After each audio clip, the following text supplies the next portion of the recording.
See, if to begin with, we never put our chopsticks. That means death to the host. Oh, that's not a good thing.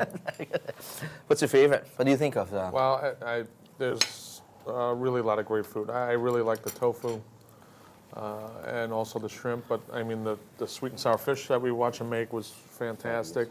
There was some great flavors in all of it. I mean, You've had a lot of tofu before, but what made this tofu stand out? I just think it's a flavor profile of it. I mean, it's got some heat to it. It's got some crunch of the vegetables and the onions and so on. It just ate really well. And then when you went to this one, the softness of it, and all of a sudden you have that sweet against it. And as I said, I mean, it soaks up everything. You know, growing up, when I taste tofu like this, I know this is homemade. It's got that, mummy's delight sensation, as opposed to something you would get in the supermarket or something. It just tastes so perfect. It's just so clean. It's just totally. But this is nice. It's got that just that very tender, nutty, and tangy taste in there. And the other thing I thought was very surprising, actually, and I know it's not traditional or whatever, but they made a fritter out of the soybean, and I thought that was, again, something that ate very well. That's residue, isn't it? Yeah. That's you maybe can't where throw the it. people make money, so. When you can't throw it, eat it. Yeah.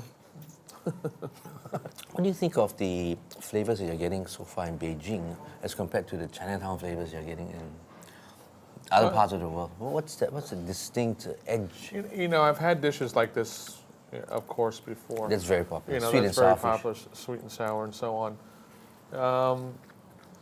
Right now, I haven't had anything, and I know we're not in an area that's spicy, but I haven't had anything really spicy at all. It's just very simple. I mean, from what we've gotten is very simple flavors so far.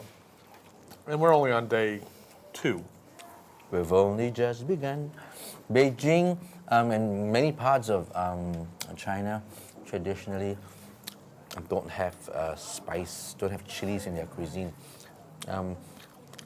Chilies were introduced to Sichuan area, Chongqing and Chengdu, and parts of Hunan by the Portuguese and the Spaniards years ago.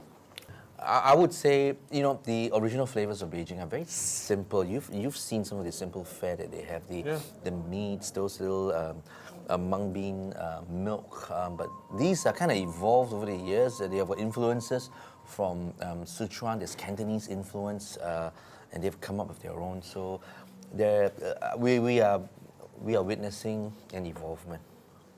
Well, we're witnessing and tasting some really great food. I mean, that's what and then presentations are been amazing for what we saw. Again, the technique of doing the fish, and just the vegetable, the fruit carvings, just some great stuff. Yeah.